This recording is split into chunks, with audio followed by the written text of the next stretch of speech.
નમસ્કાર, આપ જોઈ રહ્યા છો બુલેટિન ઇન્ડિયા અને ટુ ધ ટોપિકમાં આજે હું છું આપની સાથે યશ.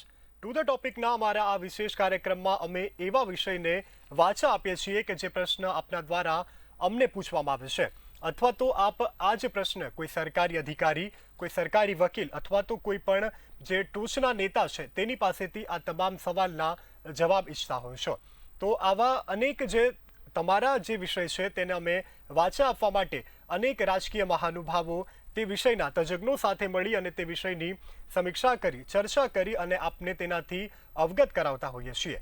ત્યારે આજે જ અમે એક એવો તમારી સાથે વિષય જે છે તેની ચર્ચા કરવા માટે આવ્યા છે. તે વિષય છે કે ટાર્ગેટ કિલિંગ.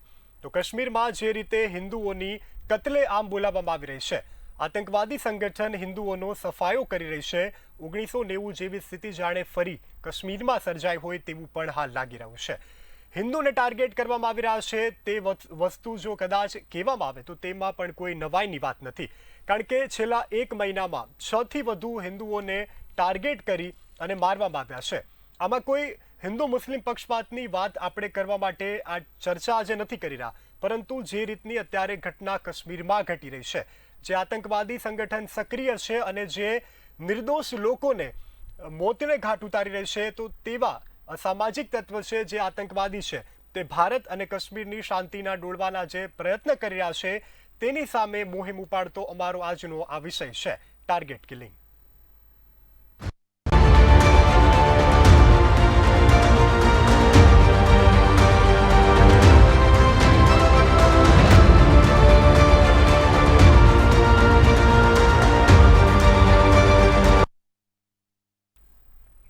તો કાશ્મીરમાં છેલ્લા ઘણા દિવસોથી હિન્દુઓ પર ખુલ્લેઆમ ગોળીબાર કરવામાં આવી રહ્યો છે. આતંકવાદીઓને જાણે કોઈનો ભય નથી તેવી રીતે એકદમ નિર્ભય થઈ અને કાશ્મીરની ગલીએ ગલીએ બંદૂકના જોર પર ફરી રહ્યા છે. તો નિર્દોષ લોકોને ગમે ત્યારે હત્યા કરી દેશે. તો આ ઘટના કાશ્મીરમાં અત્યારે ઘટી રહી છે તે આપણને વર્ષ 1990 તરફ પણ સીધી દોરી જાય છે. વર્ષ 1990માં જેવી રીતે હિન્દુના કત્લેઆમ કાશ્મીરમાં કરવામાં આવ્યા હતા, તો કાશ્મીરથી હિજરત કરી હિન્દુઓ પણ ભારતના અલગ અલગ વિસ્તારોમાં જઈ અને રહેઠાણ કર્યું હતું.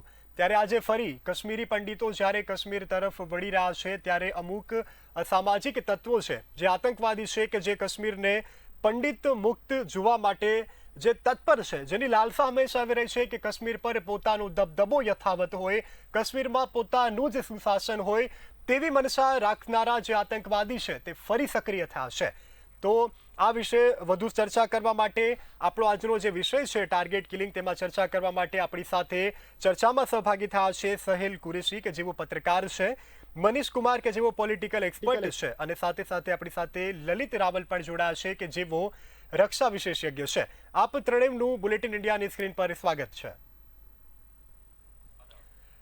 તો આજે આપણે વાત કરવાની છે ટાર્ગેટ કિલિંગની, કે કાશ્મીરમાં છેલ્લા આમ તો વર્ષોથી વાત કરવામાં આવે, જ્યારથી ભારત દેશ આઝાદ થયો, ભારત પાકિસ્તાનના ભાગલા પડ્યા ત્યારથી લઈ અને આજની વર્તમાન સ્થિતિમાં ભારત અને પાકિસ્તાન વચ્ચે અનેક અસમંજસો રહ્યા છે. નાની નાની વસ્તુમાં પાકિસ્તાન જાણે છંછેડેલો સાપ હોય તે રીતે હંમેશાથી છલાંગ લગાવી અને કોઈને પણ ડસી લે છે તેવી રીતનું પાકિસ્તાન છે. તો પાકિસ્તાનમાંથી આતંકવાદી પ્રવૃત્તિઓને પણ અંજામ આપવામાં આવે છે.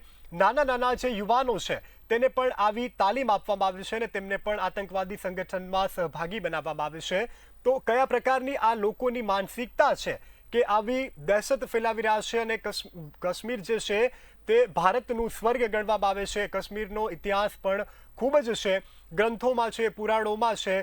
તો કાશ્મીરની અંદર અનેક સંતો થયા છે, મહંતો થયા છે, તો સાથે અનેક ફકીરો પણ થયા છે, અનેક ઓલિયા પણ થયા છે કે જેણે કાશ્મીરમાં રહી પોતાના ઈશ્વર અલ્લાહની ઇબાદત કરી છે. આવી શાંત અને શુષ્ક ભૂમિ પર આવા લોહિયાળ જે લોહી વહાવતી જે આતંકવાદી પ્રવૃત્તિ કરી રહ્યા છે અમુક તત્વો, તો તેના વિશે આજે આપણે ચર્ચા કરવાની છે. તો સર્વપ્રથમ હું સહલજી આપને પૂછવા માંગીશ કે અત્યારે આ કાશ્મીરમાં જે થયું છે, ગઈકાલે બેંક મેનેજર વિજયકુમારની હત્યા કરી દેવામાં આવી છે, અને આવી રીતે અગાઉ પણ એક શિક્ષિકાની હત્યા કરવામાં આવી, રાહુલ ભટ્ટની હત્યા કરવામાં આવી, તો સાથે એક મુસ્લિમ કમાન્ડર હતા કે જેઓ કાશ્મીર પોલીસમાં ફરજ બજાવતા હતા, તેમને પણ ખુલ્લેઆમ ગોળી મારીને હત્યા કરી દેવામાં આવી છે. તો તેને લઈને આજે આપણે ચર્ચા કરવાની છે. તો સહલજી, સર્વપ્રથમ હું આપની પાસે આવવા માંગીશ. देखिए, आपने जो शुरुआत की, आपने कहा कि हिंदुओं की हत्या की जा रही है, हिंदुओं का टारगेट किलिंग किया जा रहा है। मुझे इस पर आपत्ति है, आप गलत बात कर रहे हैं, क्योंकि जैसा आपने बाद में आखिर में ये कहा कि मुसलमान की भी हत्या हुई है। हत्या किसी जी की भी होती है, ये इंसानियत की हत्या होती है, ये इंसान की हत्या होती है, चाहे वो मुसलमान हो चाहे हिंदू हो। तो यहाँ पर जो आप बातें बता रहे हैं, दूसरा ये आप देखिए थोड़ा, जैसे आपने बताया कि पुराणों में और इन चीजों में जिक्र है कश्मीर का, जम्मू कश्मीर का। आप इन चीजों को अलग रखकर ये देखिए, नया भारत, न्यू इंडिया, हमारे प्रधानमंत्री नरेंद्र मोदी ने जब कश्मीर से 370 हटाने की जो बात की और उसके बाद 370 हटाया, और उसके बाद हमारे भोले भाले हिंदू भाइयों को एक झूठ ये परोसा गया कि अब कश्मीर में बिल्कुल शांति हो गई है। कांग्रेस की सरकार 70 सालों में नहीं कर सकी, देखो मोदी सरकार ने कर दिया। आज आप देखिए, कांग्रेस की सरकार के अंदर एक भी वीडियो आपको ऐसा नहीं दिखेगा, या एक कोई आपको हकीकत ऐसी नहीं दिखेगी कि कश्मीरी पंडित को वहां से भगाया गया हो, या कश्मीरी पंडित अपना सामान भांगकर वहां से भाग रहे हो। जबकि ये मोदी के राज में, मोदी के सरकार में 2 दिन से सोशल मीडिया पर एक वीडियो खूब चल रहा है, फिर कई सारे कश्मीरी पंडित अपना पूरा सामान ले लेकर जा रहे हैं। तो ये हिंदू सम्राट को डूबकर मर जाना चाहिए। कैसा इनका ये पूरी सरकार है, कैसा काम इनका है कि इनकी सरकार के अंदर कश्मीरी पंडित वहां पर बेचारे सुकून से नहीं रह पा रहे। 8 साल के अंदर आप बताइए कितने कश्मीरी पंडितों को इन्होंने वहां पर वापस बसाया। आपकी सरकार है, वहां पर आप कुछ कर ही नहीं पा रहे, और आप ब्लेम कर रहे हैं पाकिस्तान पर, मुसलमान पर। अरे पाकिस्तान जाए भाड़ में, हमें क्या मतलब पाकिस्तान से? हमें अपने भारत से मतलब है, हमें अपने भारत की पॉलिसी को मजबूत करना है। सामने फिर पाकिस्तान हो, चाइना हो, कोई भी हो, गुजरात इलेक्शन आया तो पाकिस्तान पर क्या सहल करेंगे जी ना। चाइना ने कहां पर कितना कितना किया, शिवलिंग की बात आती સહલ है। જી સહલ જી વાત કરવામાં આવે તો હિન્દુઓને ટાર્ગેટ કરવામાં આવી રહ્યા છે. રાહુલ ભટ્ટની હત્યા કરવામાં આવી, કાલે પણ બેંક મેનેજરની હત્યા કરવામાં આવી. તો આમાંથી મોટા ભાગના હિન્દુઓ જ છે. તો શા માટે હિન્દુઓને ટાર્ગેટ કરવામાં આવી રહ્યા છે? શા માટે અમુક આતંકી દળો એવું નથી ઈચ્છતા કે હિન્દુઓ કાશ્મીરમાં રહે, પોતાની માતૃભૂમિમાં રહે?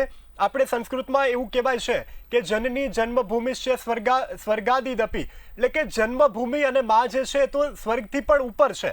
તો જે કાશ્મીરના છે, મૂળ કાશ્મીરી છે, કાશ્મીરમાં જન્મ્યા છે, પેઢીનો ઇતિહાસ કાશ્મીરમાં છે, એવા હિન્દુઓને શા માટે ટાર્ગેટ કરવામાં આવી રહ્યા છે? સહલજી, મેઇન પ્રશ્ન એ છે, આપણે હિન્દુ મુસ્લિમ નથી કરવું, પરંતુ શા માટે હિન્દુઓને ટાર્ગેટ કરવામાં આવી રહ્યા છે?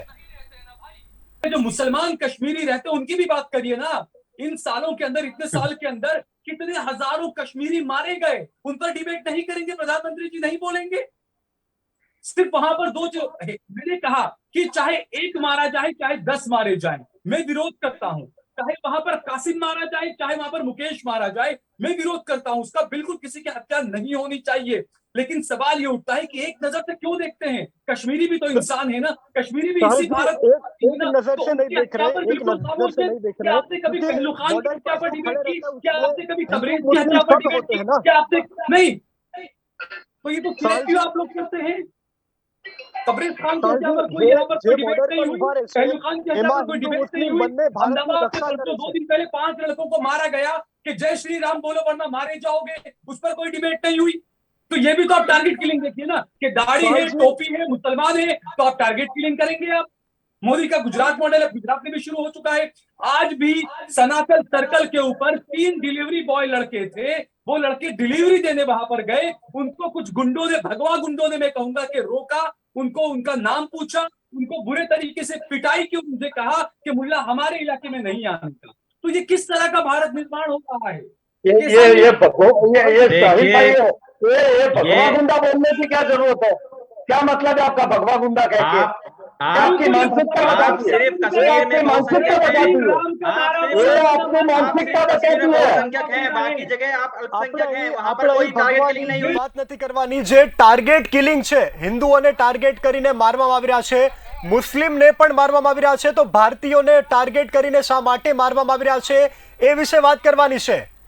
શા માટે आपका ટાર્ગેટ કરવામાં આવી રહ્યા છે टारगेट લોકોને? है, ये सिद्ध यही होता है है आपकी इनकी बातों से। विचारधारा, એક એક કરીને વાત ये કરો, इनकी એક એક विचारधारा કરીને है, બોલો. ये इनका छुपा एजेंडा है, ये इनका छुपा एजेंडा है।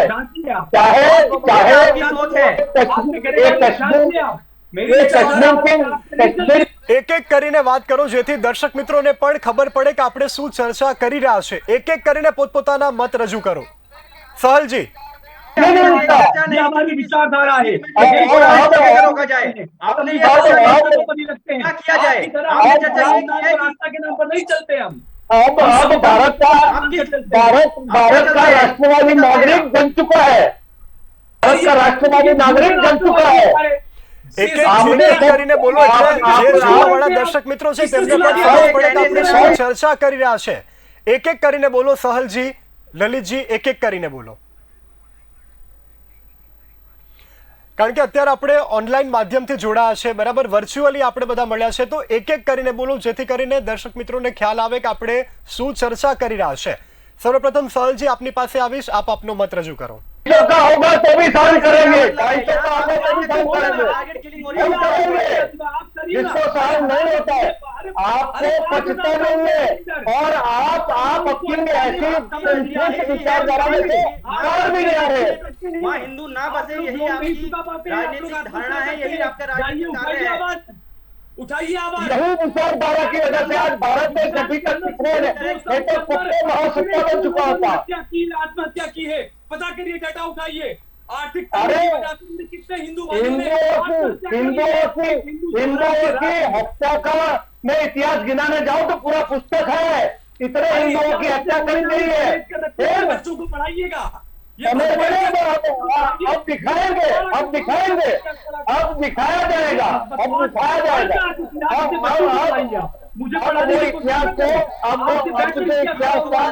अब जो इतिहास था उसको दिखाया जाएगा, अब आपको पता चलेगा, ये इतिहास आपको पता चलेगा कि ऐसा ऐसा त्रास हुआ है, ये पता चलेगा। सर्वों पर कब्जा करके वो आपको नजर नहीं आएगा, वो सब हो जाएगा।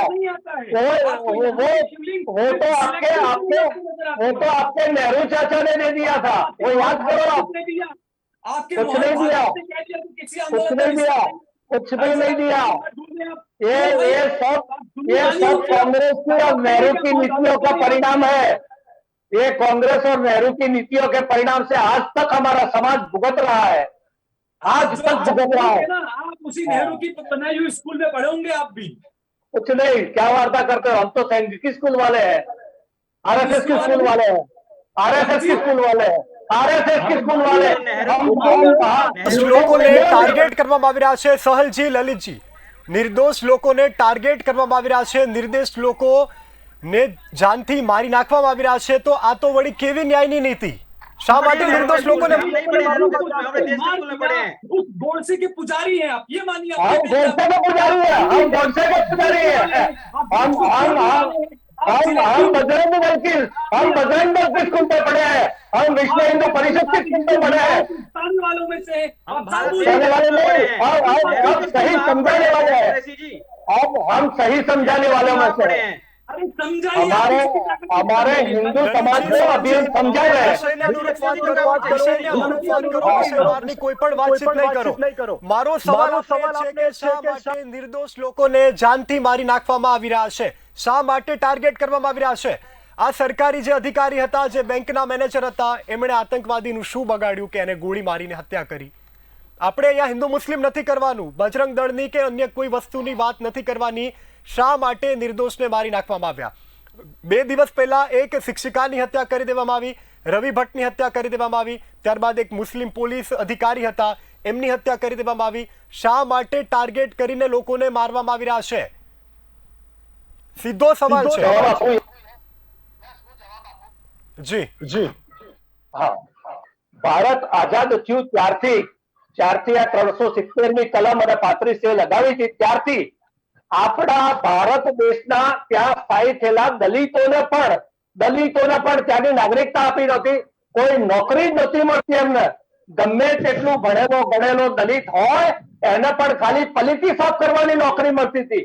એટલો જુલમ ગુજારવામાં આવ્યો છે ત્યાં કાશ્મીર વેલીમાં.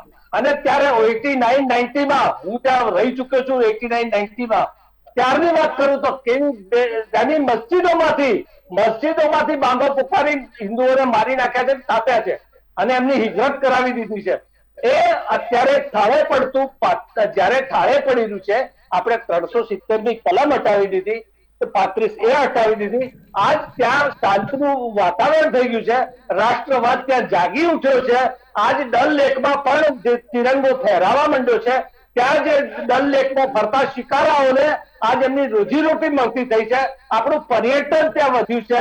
દરેક સામાન્ય ગરીબ મુસ્લિમને પણ ત્યાંના झूठ न फैलाए, पर्यटन રોજગાર क्यों हुआ મળી वहाँ રહ્યો पे? છે. झूठ न फैलाए आप। रोजगार मળી રહ્યો कहाँ છે. में रोजगार झूठ मળી રહ્યો છે. मुझे सुन ले दो, मेरे बीच में मत बोलो, मुझे सुन लो पहले।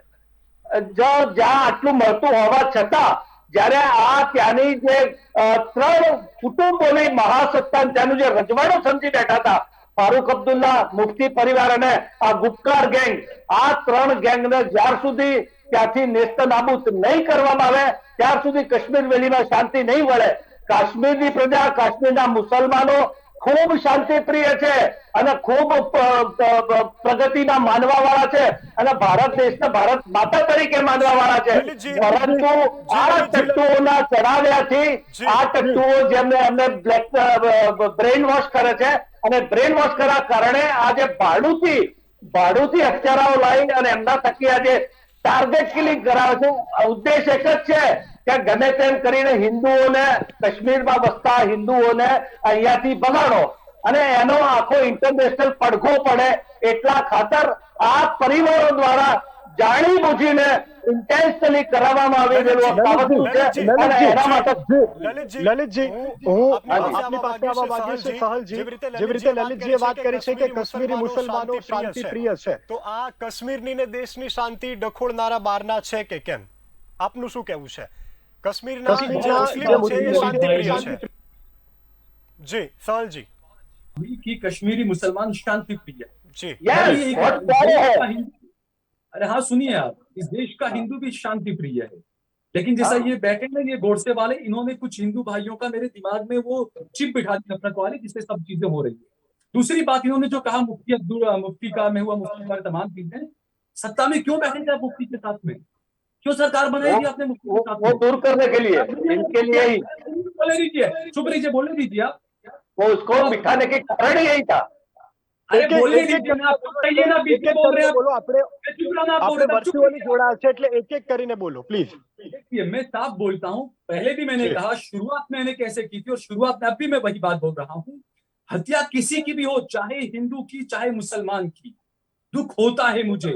अगर आप इंसान हैं तो आपको दुख होगा किसी भी इंसान की हत्या पर। अगर आप पहलुखान की हत्या, तबरेज की हत्या पर आप मिठाई बांट के खुश होते हैं तो आप इंसान नहीं, आप जानवर हैं। आप वहां पर जो मेरे हिंदू भाई मारे गए, बिल्कुल मुझे इतना ही दुख उन पर है जितना वो मुसलमान मारे गए। उन पे जितना मेरा दिल तड़पा, इतना ही दिल मेरा यहाँ पर हिंदू भाइयों के मरने पर भी तड़पता है। कश्मीर की छोड़िए, अपने गुजरात की बात करते हैं, जहां पर ये गुलमर्ग सोसाइटी का कांड हुआ था। आपको पता है 2002 के बाद से आज तक कोई मुस्लिम परिवार वहां पर रहने नहीं गया। क्या झक मार रहे थे यहाँ की सरकारें? तो नहीं बचाया वहां पर आज तक मुसलमानों को। कश्मीर की बात छोड़िए ना, गुजरात में बैठे गुजरात की बात करिए, है कोई जवाब आपके पास में? મનીષ કુમાર આપણી સાથે જોડાયેલા છે. મનીષજી, આપની પાસે આવવા માંગીશ કે જેવો પોલિટિકલ એક્સપર્ટ છે. મનીષજી, આ જે ઘટના છે તેને તમે કઈ રીતે જોઈ રહ્યા છો? જેવી રીતે સહલજી અને લલિતજીએ પોતાનું નિવેદન આપ્યું છે, તો આપના શું મંતવ્યો છે? सबसे पहले धन्यवाद देना चाहूंगा कि आपने मुझे इस वार्ता में शामिल किया। देखिए, ये एक कहावत है, खिसियानी बिल्ली खंबा नौचे। जब से भारत में भारतीय जनता पार्टी की सरकार आई है, इन्होंने 370 हटाया, 35 से हटाई।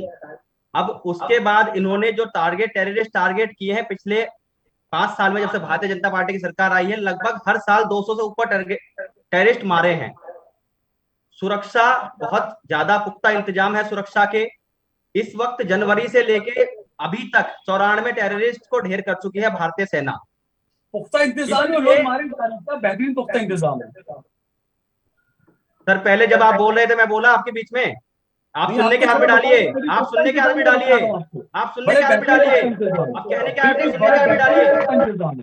ऐसे इंतजाम रहे तो आतंकवादी अब तक भारतीय सेना ने मार गिराए हैं। जो यहाँ लोग बैठे हैं जो चाहते हैं कि वहां पर कश्मीरी पंडित या कश्मीरी हिंदू या कोई भी हिंदू कम्युनिटी जो मुस्लिम कम्युनिटी ना हो, घाटी में आके ना बसे, उनकी ये सोच है कि अब हम सेना का कुछ नहीं कर पा रहे, अब हम इनका पुलिस का कुछ नहीं कर पा रहे, तो अब हम सॉफ्ट टारगेट्स को टारगेट किया जाए। जो वहां लोग बाहर से आकर बसे हैं उनको टारगेट किया जाए, जिससे कि भारतीय सेना का ध्यान यहां से भटका कर दूसरी तरफ लिया जाए। सिर्फ यही टारगेट है और कुछ नहीं, सिर्फ सेना का ध्यान भटकाया जा रहा है। 94 आतंकवादी पिछले हर साल में आप डाटा उठा के देखेंगे, 2 साल कांग्रेस की सरकार में सिर्फ 100 से नीचे आतंकवादी मारे गए थे। भारतीय जनता पार्टी की सरकार जब से आई है, इन्होंने हर साल 200 से ऊपर आतंकवादी मारे हैं। जनवरी से अब तक का डाटा उठाएंगे, 94 से ज्यादा आतंकवादी मार गिराए गए हैं। सिर्फ जी मनीष कुमार, सहल जी अपनी पास આવવા માંગીશ, आपके प्रतिक्रिया આપવા માંગી રહ્યા टारगेट છો लोगों मनीष जी। सहल जी આવવા માંગીશ।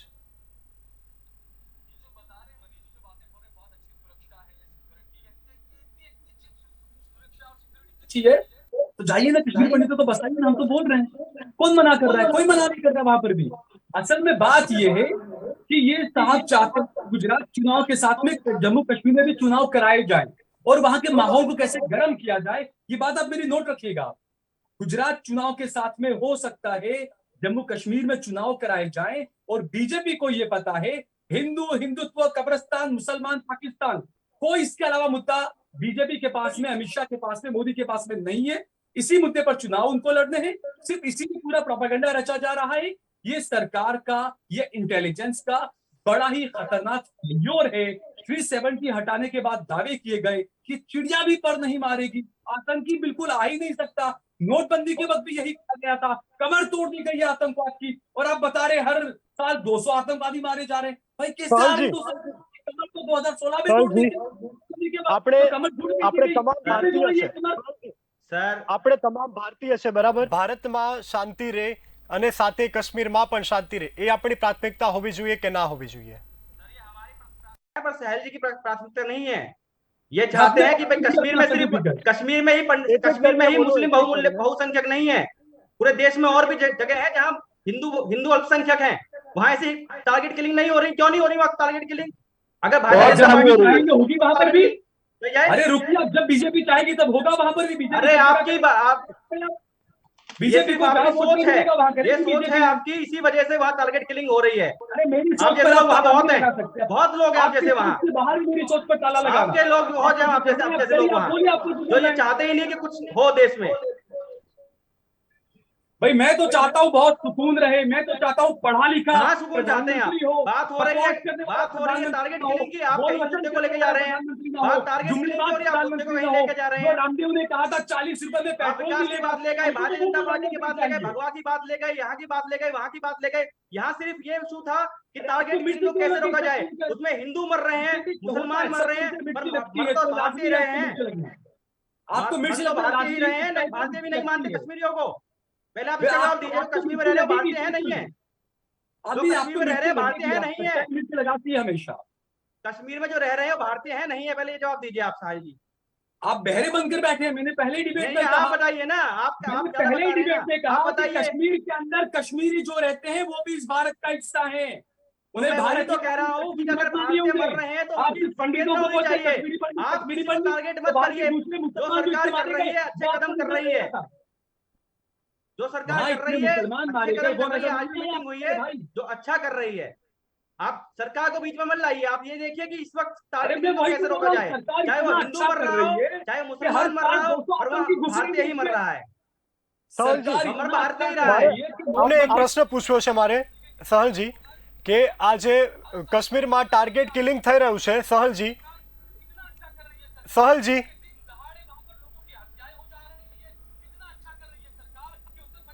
ज्यादा जाने कैसे फेक एनकाउंटर कर दिए गए। इतना अच्छा कर रही है काम सरकार। 450 का पेट्रोल का सिलेंडर, गैस का सिलेंडर 1000 रुपए में दे रही है सरकार। इतना अच्छा तो कर रही है, और अच्छा करने दीजिए सरकार को। आप आईटीसीएल वालों के काम करिए, आप इतना अच्छा बेहतरीन काम कर रही है सरकार। सरकार को अपना काम करने दीजिए, आप अपने घर वालों को दंगाई बनाने दीजिए। आप एक प्रश्न છે આપને મારો સહલ जी કે આ કાશ્મીરમાં જે થયું છે ટાર્ગેટ કિલિંગ થયું બરાબર, છેલ્લા આટલા મહિનાથી 6 લોકોના મૃત્યુ થયા, આજે ફરી સવારે એક શ્રમિકને ગોળી મારીને હત્યા કરી દીધી અને એક શ્રમિક હજુ પણ ઘાયલ છે। તો આપ એવું કહી રહ્યા છો કે આ બીજેપી કરાવી રહી છે, સરકાર કરાવી રહી છે? ये सरकार की नाकामी है, मैं ये बोल रहा हूं। मैं बार बार वापस में दोहरा रहा हूं, हत्या किसी की भी हो, मौत किसी की भी हो, मैं उसका विरोध करता हूं। और ये जो हो रहा है ये सरकार की नाकामी है। 375 के बाद 370 के बाद आप अमित शाह का गृह मंत्री के आप भाषण उठा के सुन लीजिए लोकसभा के, राज्यसभा के। वो कह रहे थे बिल्कुल अब शांति हो गई, बहुत अच्छा हो गया कश्मीर में। क्या अच्छा हुआ है भाई? आज इतने साल हो गए, आज तक वो आप शांति बहाल नहीं कर पाए, और बिना वजह का आप तमगा लगा रहे हो मुसलमानों पर। आपकी नाकामी का तमगा मोदी जी आपने मुख्यमंत्री काल से लेकर प्रधानमंत्री बनने तक हमेशा मुसलमानों के सर पर टांगा है। आपने कभी अपनी नाकामी को माना नहीं है कि आप नाकाम हैं। आप नाकाम प्रधानमंत्री हैं, आप नाकाम मुख्यमंत्री रहे। आपने गुजरात को लाखों रुपए के कर्ज में डुबा दिया, आपने देश पे आरबीआई को खाली कर दिया। आप नाकाम प्रधानमंत्री हैं, और इस नाकामी को आप मेरे हिंदू भाइयों को, मेरे हिंदू युवाओं के जनमानस में नफरत डालकर ये तमगा मुसलमानों को दे देना चाहते हैं कि मुसलमानों की वजह से सब चीज हो रही है। ये हकीकत, इस बात को आप मानिए। थे प्रधानमंत्री के अंदर तो बीजेपी के नेताओं से कहिए या आरएसएस के जो लोग हैं इनसे कहिए कि आप चुनाव जो है वो लड़िए, बेरोजगारी पर आप चुनाव लड़िए। चलिए, आपने जो अच्छे काम किए हैं उस पर आप वोट मांगिए। चलिए, आप नहीं मांग सकते। आधे घंटे से ज्यादा, आधे घंटे छोड़िए, 5 मिनट से ज्यादा न ललित भाई भाषण दे पाएंगे, न मनीष जी, न नरेंद्र मोदी। मुसलमान, कब्रिस्तान, पाकिस्तान और ये तीनों गांधी खानदान, ये चार के अगर हमारी सभ्यता छोड़ के आपकी तरह चिल्लाने लगे तो हम भी 1-1 घंटे तक किसी को बोलने ना दे, वो क्षमता रखने वाले हैं। लेकिन एक फौजी के नाते, एक फौजी के नाते, हम शिष्टमंडलता पर ध्यान रखते हैं। अच्छा, एक मेरा प्रश्न है सोहेल भाई आपसे, ये मोदी के नाम से आपके पेट में इतना दर्द क्यों होता है? कारण क्या है आपको इतना पेट में दर्द क्यों? जवाब दो आप। मोदी के नाम पर मेरे पेट में इसलिए दर्द होता है, मेरे गुजरात के कई सारे मेरे हिंदू भाई बेचारे पेपर लीक को लेकर पहुंचे गांधीनगर और उनको डंडे मारे गए सरकार की तरफ। तो होता है। दुख इसलिए होता है, अहमदाबाद के छारा नगर के अंदर मेरे 100 हिंदू परिवारों को नोटिस दिया गया कि यहाँ पर बुलडोजर चल जाएगा। मुझे दुख इसलिए होता है कि संविधान का गला घोट दिया गया मोदी सरकार के अंदर। मुझे दुख इसलिए होता है कि मेरे हिंदू भाई गरीब फांसी के फंदे पर लटक रहे हैं आर्थिक बेरोजगारी की वजह से, आर्थिक संकट की वजह से। बहुत बढ़िया। સહલજી આપણે ચર્ચામાં ફરી આગળ વધવાનું છે, પરંતુ અત્યારે નાનકડા વિરામ માટે રોકાયા છીએ। આપણે ચર્ચાનો દોર શરૂ કર્યો, આપણે ચર્ચા કરી રહ્યા હતા કે જે રીતે કાશ્મીરમાં નિર્દોષ લોકોને ટાર્ગેટ કરી અને લોકોને મારવામાં આવી રહ્યા છે, નિર્દયતાથી ગોળી મારીને લોકોને મોતને ઘાટ ઉતારી દેવામાં આવી રહ્યા છે। જેવી રીતે આપણી સાથે લાઈફમાં સસ્પેન્શન્સ થતા હોય છે, ક્યારેક કોઈક લોકો આપણને સરપ્રાઈઝ આપતા હોય છે, તેવી રીતે કાશ્મીરમાં વસનારા લોકોની પણ સ્થિતિ કંઈક એવી છે। ગમે ત્યારે કોઈ પણ આતંકવાદી આવે છે અને લોકોને ગોળી મારી દે છે, તો જે વ્યક્તિને ગોળી મારે છે સ્વયંને પણ ખબર નથી પડતી કે તેની સાથે શું થયું છે। અત્યારે કાશ્મીરમાં ફરી 1990 જેવી સ્થિતિ જે છે તે ઊભી થવા પામી છે, તો તેને લઈને આપણે આપણી સાથે જોડાયેલા સહયોગી જે છે તેની સાથે ચર્ચા કરી રહ્યા છીએ। ત્યારે આપ ત્રણેયને મારો એક જ કોમન ક્વેશ્ચન છે કે નિર્દોષ લોકોને મારવામાં આવી રહ્યા છે, તો તેમાં જવાબદાર કોણ છે? આતંકવાદી સંગઠન છે કે પછી સરકાર છે કે પછી સ્થાનિક એ નિર્દોષ લોકો છે? કોણ છે જવાબદાર? સહલ। देखिए, गोडसे प्रेमियों के मुताबिक मुसलमान जिम्मेदार है, और जो देशवासी हैं, भारतवासी जो हैं, उनके मुताबिक सरकार की नाकामी जिम्मेदार है। जो रक्षा विशेषज्ञ बैठे हैं इन्हें पता होगा। आपको पता है जो साल में बजट दिया सरकार ने, कितनी कटौती की आपको पता है सरकार ने बजट में? और जो सरकार ने कटौती नहीं की, सरकार ने कितना बढ़ाया है। नहीं, ये आपकी गलतफहमी है। शस्त्र सरंजाम बहुत बढ़ाया है। आज करोड़ रुपए की कटौती की है। ये सच्चाई देश को बताइए, डिफेंस फोर्सेस का इतना बल बढ़ाया है। जो आप गुड गवर्नेंस की बात करते हैं, गुजरात के अंदर एक साल में, पिछले जो साल रहा ये साल, इस साल के अंदर जो जितने विधायक थे, जो विधायकों ने 30,000 से ज्यादा सवाल पूछे थे सरकार से, मंत्रियों से, जवाब मिले महज 600 प्रश्नों के। ये कैसा गुड गवर्नेंस आपके पास में जवाब नहीं होता है? उनका नहीं है, जवाब है। जवाब जब आप डिफेंस का पूछेंगे तो मैं डिफेंस का जवाब दूंगा। डिफेंस का जवाब मैं दूंगा। डिफेंस का जवाब मैं दूंगा। पॉलिटिकल का मुझे पता नहीं है, पॉलिटिकल का मैं देता भी नहीं। हाँ, डिफेंस का मकान नहीं। आज इतनी दबदबा बन गया है भारतीय फौज का, चाइना तक डरने लगा है। पाकिस्तान की तो हिसाब ही नहीं है, चाइना तक हमारे से खौफ खाने लग गए। क्यों? क्योंकि हमारी ताकत कितनी बड़ी है, शस्त्र सरंजाम बड़ी नहीं होगा, वो भी होगा, वो भी होगा भाई साहब। हम सब हम जाग रहे हैं, हम जागे हुए हैं 2014 से नहीं, हम तो पहले से जागे हुए हैं। फौजी आदमी, फौजी तो पहले से जगा हुआ है, शस्त्र सरंजाम था या नहीं था, फिर भी हम जगे हुए थे और आज भी जगे हुए हैं। लेकिन 2014 के बाद जो हमारा शस्त्र सरंजाम की बहुत ही कमी थी, आज उसको पूरी कर दी गई है। काफी हद तक हम स्वनिर्भर बन चुके हैं। हमारी ऑटोमेटिक, पहले तो गोलियां तक बाहर से मंगाते थे, हमारे प्रोटेक्टिव भी नहीं थे हमारे पास, पीटी शूज, कैनवास शूज पहन के चढ़ा है। हाँ, और इतना हालत खराब थी।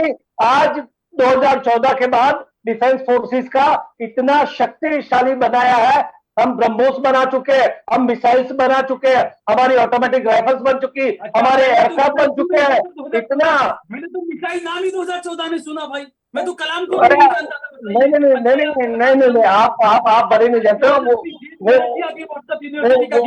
हमारा ज्ञान हमारी जेब में है। वार्ता मत करो आप, तमीज से बात करो, वार्ता मत करो आप, वार्ता मत करो। अपनी जेब में, तुम अपनी जेब में रखो यार, क्या वार्ता करते हो। डोकलाम में चाइना के कब्जे पर कुछ कहेंगे आप? इज्जत से ढंग से बात करना सीखो, इज्जत से और ढंग से बात करना सीखो। તમામ જે પ્લેટફોર્મથી આપણે વાત કરીએ છીએ તેની મર્યાદાને જાળવી, ગરિમાને જાળવી અને વિષયને અનુરૂપ વાત કરો। મહેરબાની કરીને વિષયને અનુરૂપ અને ગરિમાથી વાત કરો। राम राम चिल्लाएंगे, ये आपकी भाषा है, मेरी भाषा नहीं है। ये आतंकवादी भाषा अपनी जेब में रखो, आतंकवादी भाषा अपनी जेब में रखो, हमें सुनाने की जरूरत नहीं है। ये आतंकवादी, ये गुत्ती में मिला हुआ आतंकवादी है, मदरसों में पढ़ाया जाता है। ये मदरसों का शिक्षण बोल रहा है, ये मदरसों का शिक्षण बोल रहा है। ये सारे मदरसों का शिक्षण ही यही है।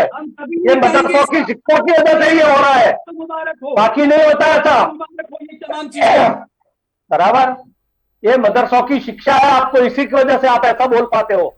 हमारी समाज, हमारे संस्कृति में नहीं है, हमारी वो सभ्यता नहीं है, हमारी वो सभ्यता नहीं है। हमारी शालीनता और सभ्यता अलग है, हमारी शालीनता और सभ्यता अलग है। आपकी जो ये है, ये मदरसे वाली सभ्यता है। आपका ये जो बिहेवियर है वो मदरसे वाला है। और ये हमने बहुत पढ़ा हुआ है भाई साहब। ये 65 साल ऐसे नहीं हुए हैं, ये 65 साल ऐसे नहीं हुए हैं, बराबर। ये 65 साल की उम्र ऐसे नहीं हुई है। आपने तो कहीं देखा भी नहीं, कश्मीर का कहाँ है, जहां मैं 6 साल रह चुके आया हूँ। क्या बात करते हो आप? आप ही ने देखा है। जिस तरह से बात कर रहे हो उससे ऐसा ही लगता है भाई, जिस तरह कह रहे हो उससे ऐसा ही लगता है। चलाई होगी फ्लाइट भाई, मुझे जो भी बात कर रही है सभ्यता से बात करो, अपनी आतंकवादी भाषा अपने पास रखो। हाँ बस ऐसे बोलो बस। કહું છું આપને કે ગરિમાથી વાત કરો। આપણે જે પ્લેટફોર્મ પરથી વાત કરી રહ્યા છે, અનેક લોકો આપણને જોઈ રહ્યા છે, એટલે સીધી એના માનસ પટલ પર આપણી કેવી ચિત્ર દેખાશે એને પણ ગરિમાથી જાળવીને વાતચીત કરો। 2014 के बाद में आई 2014 से पहले तक क्या हालत थी, एक बार जाके उनके विस्थापितों के कैंप पे जाके देखो, तब पता चलेगा क्या हालत है हिंदुओं की। हिंदुओं की हालत क्या है, वो जाके वहाँ के विस्थापित कैंप पर, रिफ्यूजी कैंप जो है ना, वहां जाके देखो तब पता चलेगा। A47 के बाद भी जो पीओके से आए हुए हिंदू थे ना, उनको 14 तक उनको नागरिकता नहीं दी गई थी। ऐसा तो वहां था, त्रास था वहां का, ये 3 परिवारों का। प्रधानमंत्री को मंगाना रिपोर्ट और हमारे प्रधानमंत्री ने तो दिलाया, हमारे प्रधानमंत्री की वजह से तो मिला उनको मतदान का हक भी मिला, उनको संपूर्ण नागरिकता भी मिली। ये प्रधानमंत्री की बदौलत ही उनको ये नागरिकता ही मिली, उनको सारे हक भी मिले। तब तक कुछ नहीं दिया था, अब तक सिर्फ 5 उनके तीन परिवारों की, उनका 3 परिवारों का रजवाड़ा था वहां, 3 परिवारों की जैसे मलकियत थी, और गुप्कार गैंग उनके सपोर्ट में थी। इसी की वजह से ये हाल उनका वहां 14 से पहले था। अभी जब सुधारा है यह परिस्थिति, तब वहां के जो तीन वो भी जाएंगे, वो भी जाएंगे, शुरुआत हो चुकी है। आप लोग फिल्मों में जीते अच्छा हो आप। अच्छा, ये फिल्म से भी आपको पेट में दर्द होने लगा, ये कश्मीर फाइल फिल्म से भी पेट में दर्द होने लग गया। લલિતજી આપણી સાથે મનીષજી પણ જોડાયા છે. મનીષજી આપની પાસે આવવા માંગીશ, આપની શું પ્રતિક્રિયા છે આ વિષયને લઈને?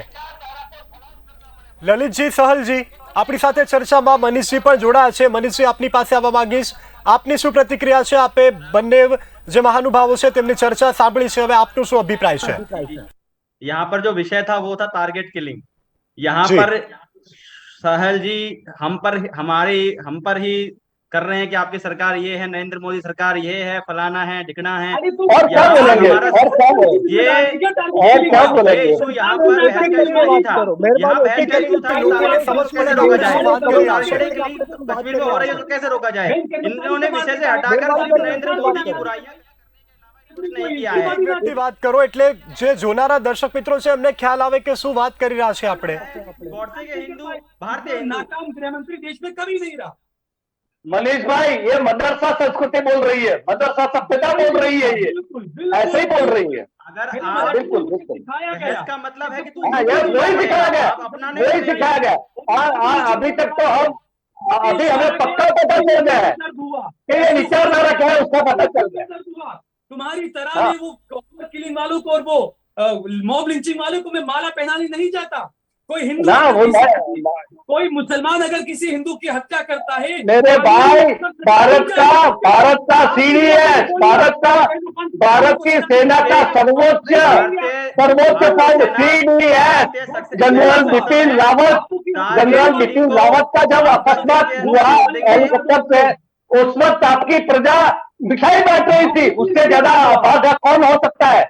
मिठाई बांटी गई थी जब हमारे जनरल बिपिन रावत जी का, उस वक्त आपकी प्रजा जलसे मना रही थी, क्या नहीं थी? आपका जलसे मना रही थी आपकी प्रजा। લલિતજી, સહલજી આપણી સાથે મનીષજી પણ ચર્ચામાં છે. મનીષજી આપની પાસે આવવા માંગીશ, આપે પ્રતિક્રિયાઓ લલિતજીની પણ સાંભળીને આમની પણ સહલજીની પણ સાંભળી છે. હવે આપની શું પ્રતિક્રિયા છે? વચ્ચે हमारे हिंदू भाई, हमारे मुस्लिम भाई मर रहे हैं, उनको कैसे रोका जाए? सरकार को क्या कदम उठाने चाहिए? इस विषय से हटकर सिर्फ सरकार को रोका गया है कि सरकार ये नहीं कर रही है, सरकार वो नहीं कर रही है, भारतीय सेना जवाब नहीं दे पा रही है। मेन बात यह है कि भारतीय सेना ने जो कार्रवाई की है उसका एक परिणाम है ये, क्योंकि अब उन्हें सॉफ्ट टारगेट मिल रहे हैं। कश्मीरी जो यहां से विस्थापित किए गए हैं वहां, इसको रोकने के लिए इन्होंने सिर्फ ये किया है कि सॉफ्ट टारगेट को मारा जा रहा है, बाकी इसके पीछे कुछ नहीं है। डराने के लिए, चाहे वो हिंदू हो चाहे वो मुस्लिम हो, पर इनका कहना है सहल जी का कि सिर्फ वहां मुस्लिम है तो मुस्लिम को टारगेट किया जा रहा है। सिर्फ मैंने ऐसा नहीं कहा। कश्मीर ऐसा इलाका नहीं है जहाँ झूठ मत बोलिए, मैंने ऐसा नहीं कहा। हिंदू बहुसंख्यक अल्पसंख्यक है। भाई साहब, दुनिया में बहुत सारी कंट्री है जहाँ हिंदू अल्पसंख्यक हैं। भारत में भी ऐसी जगह है जहाँ हिंदू अल्पसंख्यक हैं, वहां टारगेट किलिंग क्यों नहीं हो रही? सिर्फ कश्मीर में ही टारगेट किलिंग क्यों हो रही है? क्योंकि 370 हिंदू मारा जा रहा है। आप एक बात पर रहिए, आप खुद कहते हैं कि हाँ मुस्लिम भी मारा जा रहा है कश्मीर में, और अब कह रहे नहीं हिंदू टारगेट किलिंग हो रही है।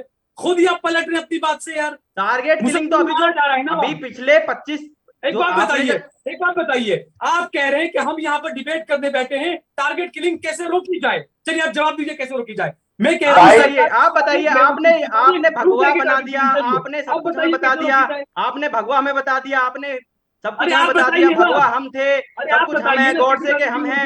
आप क्या हैं? अगर आप कोई जय श्री राम कहता है तो आपको क्या परेशानी है उसमें? अगर आप अल्लाह अकबर कहते हैं हमें परेशानी नहीं है, पर जय श्री राम कोई कहते तो आपको परेशानी है। क्यों परेशानी? नहीं, हमें कोई परेशानी नहीं है। झूठ क्यों बोल रहे हैं? आप अभी कह रहे हैं राम राम चिल्लाते हैं, ये करते हैं, वो करते हैं।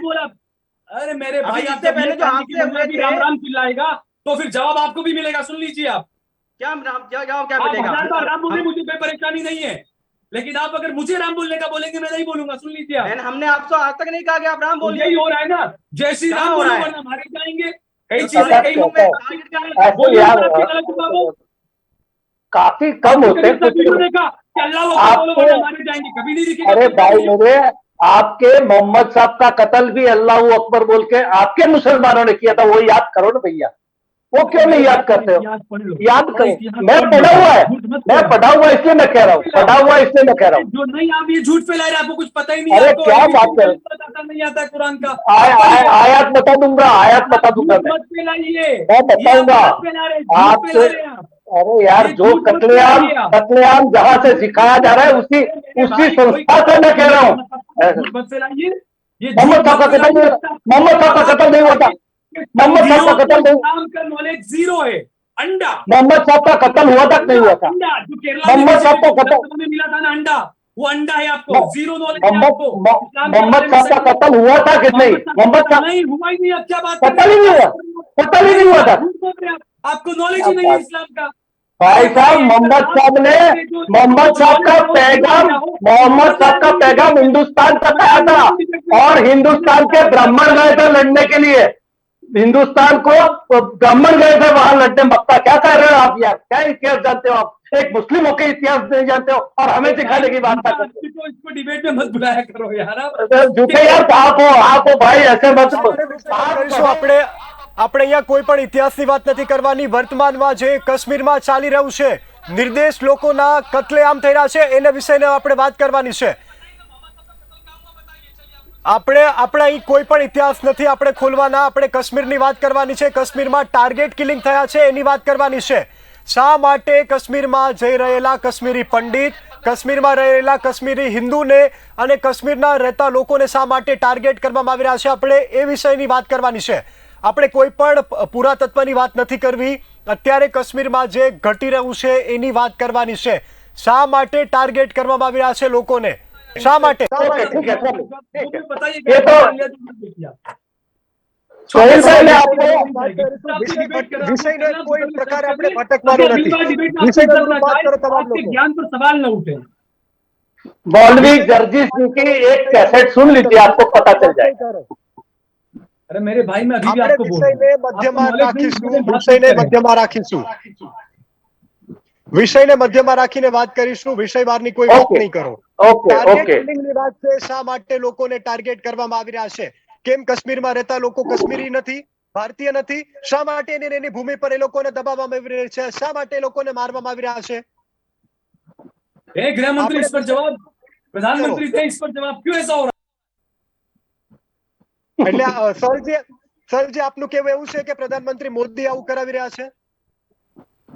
एक बात बताइए, જી आपके घर के अंदर आपने ताला लगाया, आपके घर के अंदर कोई चोरी हो गई या कुछ होगा, उसके लिए जिम्मेदार कौन है? આતંકવાદીનો આમાં કોઈ રોલ નથી. નિર્દોષ વ્યક્તિ આતંકવાદીનો કોઈ રોલ નથી આમાં. જી सरकार की नाकामी का मतलब होता है ना इसका। क्या और પરંતુ दूसरा ગમે मतलब ત્યારે होता है? આતંકવાદી बताइए, આવીને ગોળી મારી જાય છે, आप એમાં बताइए क्या સરકાર मतलब होता है? चलिए इसका मैं ललित भाई से मनीष भाई से पूछूंगा। કાશ્મીરમાં ઘૂસવા માટે કાશ્મીરના લોકો આશરો આપી રહ્યા છે. કાશ્મીરના જ લોકો. यस भाई, बताइएगा बस। ये रोकने के लिए कश्मीर घाटी के जितने विस्थापित हिंदू हैं, विस्थापित कॉलोनियों में जो रह रहे हैं, उनको सबको वापस भेजने की प्रक्रिया करें, बिल्कुल, मैं भी उनका चाहता हूं। उनके रोजगार की व्यवस्था करें और उनको हथियार से सज्ज करें, लाइसेंस हथियार से सज्ज करें ताकि वो प्रतिकार करें। दूसरा ललित भाई, दूसरा बहुत अच्छी बात कही दूसरा आपने, मैं आपके दूसरा साथ हूं। दूसरा जो फौज से रिटायर होने वाले फौजी है, उनको वहां 10-10 बीघा जमीन देकर सेट कराओ, उनको हथियार के लाइसेंस हो, ऑटोमेटिक सलामती आ जाएगी। और तीसरा, ये जो 3 राजकारणी घराने हैं, अब्दुल्ला, मुफ्ती और एक गुपकार गैंग, इनको नेस्त नाबूद करना पड़े। ना कर सको तो उनको नजर बंद करके बिठा दो, तभी इनकी शांति हो सकती है। ये 370 हटाने के बाद जैसे उनको नजरबंद किया था, कश्मीर घाटी पूर्ण रूप से शांत हो गई थी, ऐसे अभी भी उसकी वही हाल है। अगर इनको नजरबंद कर दिया तो फिर कश्मीर में शांति आ जाएगी। 30 સેકન્ડનો સમય આપવા માંગુ છું. 30 સેકન્ડનો સમય આપવા માંગુ છું. સમય અવધિ આપણી પૂરી થાય છે. તમામને 30 સેકન્ડનો સમય આપવામાં આવશે. 30 સેકન્ડમાં આપ આપની વાત કરી દો. સહલજી, कौन बसाएगा? साहब कुरैशी बसाएगा कि सरकार प्रधानमंत्री सरकार सरकार सरकार? सरकार की नाकामी है, 8 साल में नहीं बचा भाई। नाकामी नहीं, अभी कर रही है, प्रक्रिया चालू है, प्रक्रिया चालू है। સમયની મર્યાદા છે. સહલજી આપની પાસે આવવા માંગુ છું 30 સેકન્ડ આપણી પાસે સમયની મર્યાદા છે સહલજી 30 સેકન્ડ આપની પાસે देखिए ललित भाई ने जो बातें कही मैं बिल्कुल उसके साथ हूँ। कश्मीरी पंडितों को वहां पर जाकर बसाया जाना चाहिए। उन्होंने कहा कि मकान फंदादार जो रिटायर्ड सैनिक थे उनको जमीनें दी जानी चाहिए। सरकार करेगी ना ये, क्यों नहीं? 8 साल मैं वही तो बोल रहा हूँ, सरकार नाकामी है सरकार की, झूठा हिंदू नाकाम नहीं, प्रक्रिया चल रही है, नाकाम नहीं, नाकाम प्रधानमंत्री 8 साल में कुछ नहीं कर पाया। मैं वही तो बोल रहा हूँ, करवाइए ना सर। આપની પાસે આવવા માંગુ છું 30 સેકન્ડ करवाइए सहलजी। तो बोलकर कौन मना कर रहा है? मेरी ये सलाह सरकार सुन लेगी तो होगा। जो टारगेट किलिंग को रोकने का सिर्फ एक ही तरीका है कि जो सेना को और पावर दी जानी चाहिए, पुलिस को और पावर दी जानी चाहिए कि और अच्छे से ऐसे जो लोग कर रहे हैं इनको अच्छे से ट्रीट किया जाए। एक पत्थर मारे तो पत्थर के बदले गोली पड़नी चाहिए, जब जाकर यहां से ये टारगेट किलिंग खत्म होगी। वहां हमारे जो भाई हैं, भारतीय हैं, वो जाके बसेंगे, आराम से रहेंगे। अगर आप यहाँ कहेंगे कि भैया अगर आज सरकार सख्त हो जाती है तो कल आप ही इनके चहीते बन के आएंगे कि जी वहां स्टोन पेल्टिंग हो रही थी और सरकार ने गलत कदम उठाए, नौजवानों बेकसूरों पर हथियार चलाए गए, आंसू के गोले चलाए गए, ये चलाए गए, वो चलाए गए। इस तरीके से ये नहीं रुकेगा। वहां सरकार को और सख्त कदम उठाने चाहिए, कोई और सख्त बिल लाना चाहिए जिससे कि इनको रोकने का एकमात्र तरीका जो मुझे अच्छा लग रहा है कि जो भी आतंकवादी, त्रासवादी और ऐसे निर्दोषों को मारने वाला पकड़ा जाए उसको जिंदा कचरे में जला देना चाहिए। उनको कब्र भी नहीं मिलनी चाहिए, उनको जिंदा जला देना चाहिए। अगर मर गया फायरिंग में तो मरने के બદલ આભાર। તો આજે આપણે આ ટાર્ગેટ કિલિંગને રોકવા માટેનો જે મુદ્દો છે તે ઉઠાવીને આપણે તે વિષય અનુરૂપ આજે વાત કરી છે કે કાશ્મીરમાં જે નિર્દોષ લોકો છે તેની કત્લેઆમ અમુક અસામાજિક તત્વો કાશ્મીરમાં રહી અને કાશ્મીરની શાંતિને ડોળવાના પ્રયત્ન કરતા જે આતંકવાદીઓ છે એ આ જે કાર્ય છે તેને અંજામ આપી રહ્યા છે અને નિર્દોષ લોકોને મોતને ઘાટ ઉતારી રહ્યા છે। ત્યારે ટાર્ગેટ કિલિંગને રોકવા માટે આપણે કયા કયા પ્રકારના આવનારા દિવસોમાં પગલાં લઈ શકીએ તેના અનુરૂપ આપણી સાથે ત્રણ જે મહાનુભાવો જોડાયા તે આપણને એના વિશે માહિતી આપી છે। તો આવા જ અવનવા વિષયોને અમે આપની સમક્ષ લાવતા રહીશું અને તેના વિશે એ જ વિષયના જે તજજ્ઞો છે તેની સાથે વાર્તાલાપ કરાવી અને આપને પણ માહિતીઓથી અવગત કરાવતા રહીશું। તો અત્યારે આપશો મને રજા, આપ જોતા રહો બુલેટિન ઇન્ડિયા।